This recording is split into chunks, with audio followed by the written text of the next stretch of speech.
দিন দিন উন্নতি চ্যানেলের এটা দ্বিতীয় ভিডিও।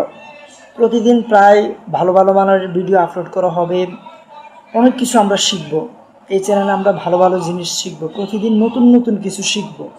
তো আজকে থেকে আগামী 30 দিন আমরা একটা সময়, নির্দিষ্ট একটা সময়, অল্প কিছু সময় ব্যয় করে আগামী 30 দিন আমরা অন্যান্য কাজ শেখার পাশাপাশি ইংরেজিও শিখব, যাতে আমরা কিছুটা উন্নতি করতে পারি। আমাদের এই ইংরেজি শেখার ভাষাতে আমরা কিছুটা উন্নতি করতে পারি।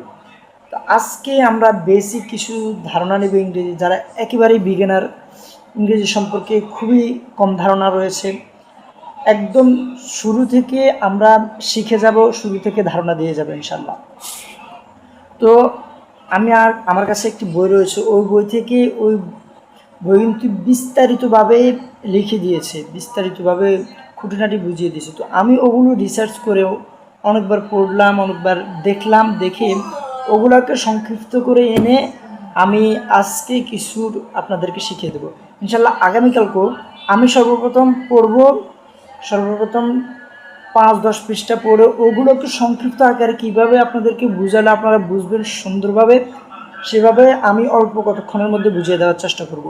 আমার 10 পৃষ্ঠা পড়তে যে সময় গেছে, আপনাদেরকে আমি ওইটা 5 মিনিটের মধ্যে 3-4 মিনিটের মধ্যে বুঝিয়ে দেবো। আপনারা এই ভিডিওটাকে রিপিট করে বারবার দেখে শিখে নিতে পারবেন ইনশাল্লাহ। তো ইংরেজি বেসিক ধারণা হচ্ছে, ইংরেজি প্রতিটি বর্ণকে লেটার বলে, অর্থাৎ এ, বি, সি, ডি, এই প্রতিটি লেটারকে কিন্তু প্রতিটি অক্ষরকে, বর্ণকে লেটার বলে। এগুলো কিন্তু বেসিক একটা বিষয়। আর সব বর্ণগুলোকে, এ, বি, সি, ডি, সব বর্ণগুলোকে, সমস্ত লেটারগুলোকে মিলিয়ে আলফাবেট বলে। বুঝেছেন বিষয়টা? প্রতিটি বর্ণকে লেটার বলে, আর প্রতিটি বর্ণগুলোকে একসাথে করে আলফাবেট বলে, যাকে আমরা বাংলাতে বলে থাকি যে বর্ণমালা। স্বরবর্ণ, ব্যঞ্জনবর্ণ মিলিয়ে, সবগুলো মিলিয়ে বর্ণমালা হয়। তো ইংরেজি শব্দগুলোকে প্রথমত 2 ভাগে ভাগ করা হয়, ক্যাপিটাল লেটার আর স্মল লেটার, অর্থাৎ ছোট হাতের অক্ষরগুলো এবং বড় হাতের অক্ষরগুলো 2 ভাগে ভাগ করা হয়। ইংরেজি সমস্ত লেটারগুলোকে 2 ভাগে, ক্যাপিটাল লেটার, স্মল লেটার। কিছু কিছু স্থানে আপনার কিছু কিছু স্থান ব্যতীত বাক্যের প্রথম অক্ষর ক্যাপিটাল লেটার আর বাকিগুলো স্মল লেটার হয়ে থাকে। কিছু কিছু স্থান ব্যতীত আপনি একটা বাক্য লিখবেন, 5 শব্দের একটা বাক্য লিখবেন, তো এই 5 শব্দের বাক্যের প্রথম শব্দের প্রথম অক্ষরটি হবে ক্যাপিটাল লেটার, অর্থাৎ বড় অক্ষরের হবে। এটা প্রায় জায়গাতে হবে।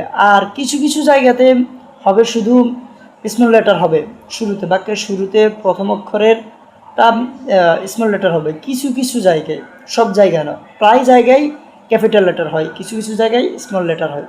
এটা আপনারা সবসময় মনে রাখতে হবে। যেমন উদাহরণস্বরূপ, he is a good boy. এখানে হি শব্দটিতে এইচ বড় অক্ষরে লেখা হয়েছে। আমি আপনাদেরকে লিখে দেখাই। আমি এখানে লিখেছি যে এখানে হি, এসটা বড় অক্ষরে, এখানে এভাবে লেখে। তো he is a good boy, এখানে এসটা বড় অক্ষর আর সমস্ত অক্ষরগুলো এখানে ছোট হাতের। এটার পাশাপাশি একটা কথা মনে রাখতে হবে, ব্যক্তি বা স্থানের নামের প্রথম অক্ষর অবশ্যই ক্যাপিটাল লেটার হবে, অর্থাৎ বড় অক্ষরের হবে। ব্যক্তি বা স্থানের নামের প্রথম অক্ষর ক্যাপিটাল লেটার হবে, এটা আপনাদের সবসময় মনে রাখতে হবে। যেমন ধরুন, আমরা আল্লাহ তাআলার নাম বানান করি ALLH, তাহলে আল্লাহ লিখতে প্রথম অক্ষর এ, এটা বড় অক্ষর হবে। এবং এই কথাটা অবশ্যই মনে রাখবেন যে প্রোনাউনের প্রথম অক্ষর অর্থাৎ যে ইঙ্গিতমূলক শব্দগুলো, এগুলোর প্রত্যেকটির প্রথম অক্ষর কিন্তু বড় হাতের হয়ে থাকে, ক্যাপিটাল লেটারও হয়ে থাকে। যেমন হি, হিজ, হিম ইত্যাদি ইত্যাদি এমন হয়ে থাকে। ইংরেজি বানান এবং উচ্চারণের জন্য এই বিষয়গুলো খুবই গুরুত্বপূর্ণ। 4টা বিষয় খুবই গুরুত্বপূর্ণ। এই বিষয়গুলো ইনশাল্লাহ আমরা আগামীকালকে আলোচনা করব।